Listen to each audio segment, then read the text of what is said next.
সবাই বলে না একটা মেয়ে খারাপ হওয়ার পেছনে একটা ছেলের হাত থাকে, আমি তো বলবো একটা লয়াল মেয়ে খারাপ হওয়ার পেছনে তার 12 ভাতারি খানকি মাগি বান্ধবীর হাত থাকে। তার কারণ একটা মেয়ে তোমাকে মন থেকে ভালোবাসে, তোমার সাথে অনেকদিন সম্পর্ক চালিয়েছে, অনেক বছর সম্পর্ক চালিয়েছে, কিন্তু তার বান্ধবী তার বয়ফ্রেন্ডের সাথে দেখা করতে হবে, বলবে চল আমার সাথে চল। যে বলবে আমার বয়ফ্রেন্ডের সাথে যে ছেলেটা ছিল ওর সাথে প্রেম করবি, আমার একটা বন্ধু আছে তার সাথে প্রেম করবি, আমার এর সাথে প্রেম করবি, আমার বাবার সাথে প্রেম করবি, সব সময় তাকে অ্যাপ্রোচ করতেই থাকে। বলবে আমি তো 4 জনের সাথে চলাচ্ছি, কোথায় কিছু হচ্ছে না। আরে তোর বয়ফ্রেন্ড কিছু জানতেই পারবে না, 2 দিন কথা বলে দেখ, যদি না ভালো লাগে কথা বলতে হবে না। তোর বয়ফ্রেন্ডকে কে বলতে যাচ্ছে, তোর বয়ফ্রেন্ডের ঘর তো অনেক দূরে, সে তো জানতেই পারবে না।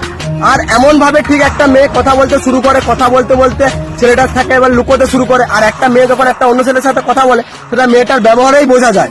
বাট মেয়েদের বুদ্ধি আটুতে থাকে, এমন এমন কাজ করে, ছেলেকে ব্লক করে ফোন করবে, ফোন করে বলবে যে বাবা ফোন করছিল, রাত 12টার সময় বলবে যে মাসি ফোন করেছিল, তাই অন্য করে ব্যস্ত ছিল। যে ছেলেটার কাছেও মেয়েটা ধীরে ধীরে খারাপ হয়ে যায়, দিয়ে ওই মেয়েটা আবার যেই ছেলেটাকে ভালোবাসতে হবে সেই ছেলেটাকেই শত্রু ভাবতে শুরু করে, কারণ সেই ছেলেটাই ওকে এবার প্রত্যেকটা জিনিসে বাধা দিতে সন্দেহ করতে শুরু করে। দিয়ে ওই মেয়েটা এবার অন্য একটা ছেলের সাথে যখন দেখা করে যখন ওর সাথে কিছু শারীরিক কিছু করে নেয়, করার পর তখন মেয়েটা আগের যে ছেলেটাকে ভালোবাসতো তার সাথে ব্রেকআপ করতে চায়।